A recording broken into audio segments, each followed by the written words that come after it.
First of all, I'd like to thank the organizers of this event for the privilege of speaking to you today.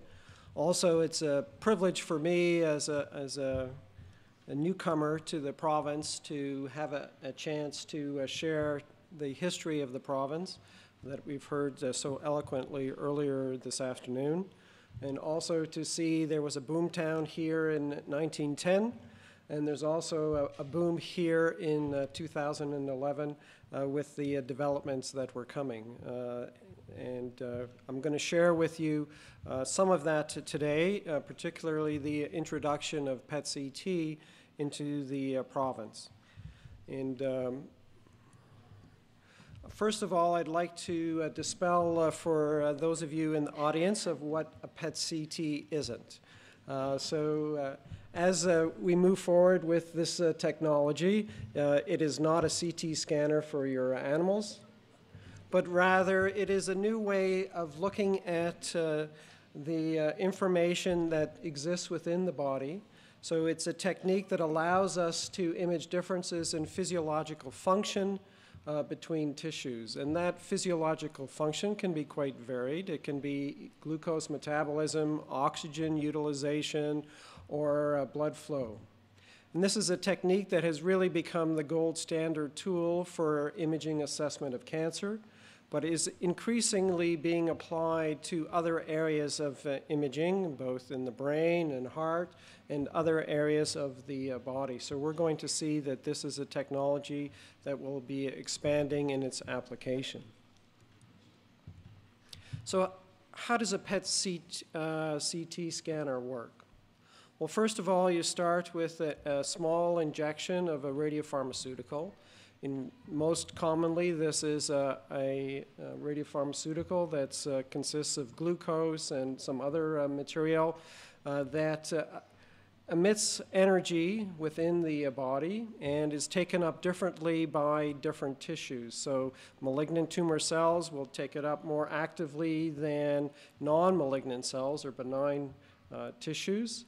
And we can then use the PET detectors, which you see as the ring around the central mouse there, to try and determine what the location of that energy is, or those light photons that are being emitted, and use computers to reconstruct and process the image. Here you can see the typical radiopharmaceutical that's used most frequently, which is our Sunday afternoon chemistry lesson. You have the glucose molecule, and it is linked to fluoride atom, which is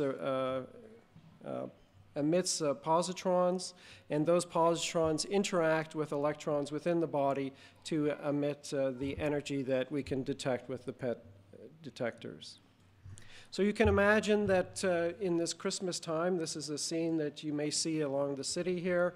And here what you have are the photons that are being emitted by the molecules that are taken up in the body. It's very difficult to tell what their actual location is, other than we can see some basic structure. So we marry that energy detection with the CT. So at the top of this slide, you can see the PET images, where you have some sense of the different tissues that are taken up. The middle row is the CT images, where you can see much more detail of the anatomy because of the excellent spatial resolution of CT. And the bottom row is the combination of the two. So now we can marry the anatomy, which we have so excellently depicted with CT, with the functional imaging from PET, and provide that together to better assess what is going on within the body.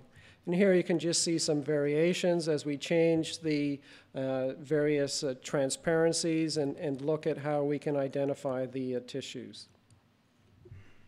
So the modern PET-CT scanner consists of both a PET scanner as well as a CT scanner linked together, and you can see an image there of what our new suite will hopefully look like very shortly. And you can see that with the PET-CT in place, the applications that we're looking for are for primarily oncology or tumor imaging, but we also have applications for imaging of the brain, for dementias, Alzheimer's, as well as movement disorders, and for imaging in the heart, with a growing evaluation of blood perfusion to the heart muscle, as well as other aspects within the heart tissue. Within tumor imaging, PET-CT can detect occult lesions or lesions that we can't see by other imaging techniques, can characterize abnormalities, evaluate the extent of the disease, as well as evaluate response to treatment.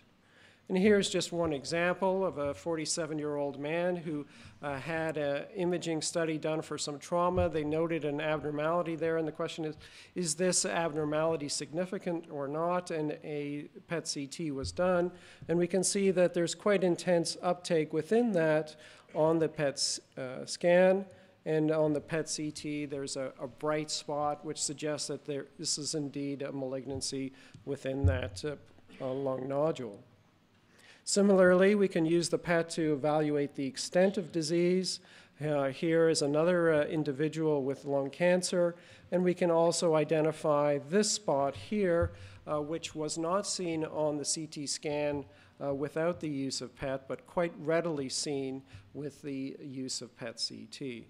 So we now have the capability to identify areas because of their function, and we can assess whether those tumors are responding to treatment well or not.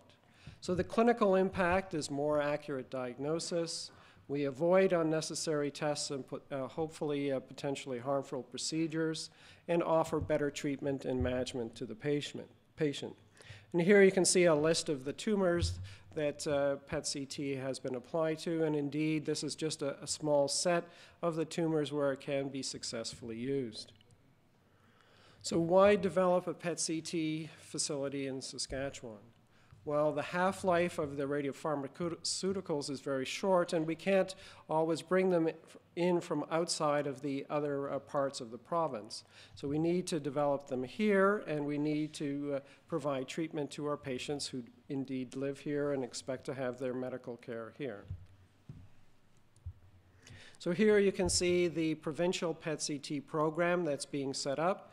It will consist of the cyclotron, which will be part of the initiative from the Center for Nuclear Innovation. So this cyclotron is a means of creating the radiopharmaceuticals that we're going to be injecting into our patients, and scanning on our PET-CT facility, which will be established at the Royal University Hospital. So we've seen that PET-CT is really the standard of care for tumor imaging. It primarily today uses a radiopharmaceutical called FDG, but where are we going in the future? So with the PET-CT, we have its advantage for diagnosis and for staging, but also we really want to assess how is the tumor responding to the chemotherapy, and more specifically, how is that particular individual patient's tumor responding to that chemotherapy. And so we want to know, is the treatment too much for that patient? So can we reduce the effects of the treatment and get a similar excellent cure? Or can we need to change the therapy because the tumor is not responding? So this is one way that PET is going to be used in the future to try and more accurately distinguish between those patients that may need more refined treatment and those that may need less treatment. Other tracers are being developed, and there's now thousands of tracers that are looking at various aspects of the molecular basis of various disorders. And this will provide us with enhanced imaging and diagnostic capabilities moving forward beyond just oncology.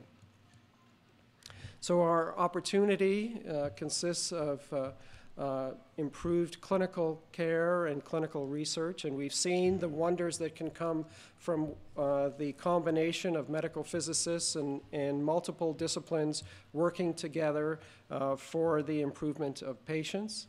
And hopefully we can retain and recruit these individuals to help us do the work here in Saskatoon and Saskatchewan. And we want to strengthen our collaborations with the rest of Canada, which are coming in our partnerships which are currently under development. So thank you very much.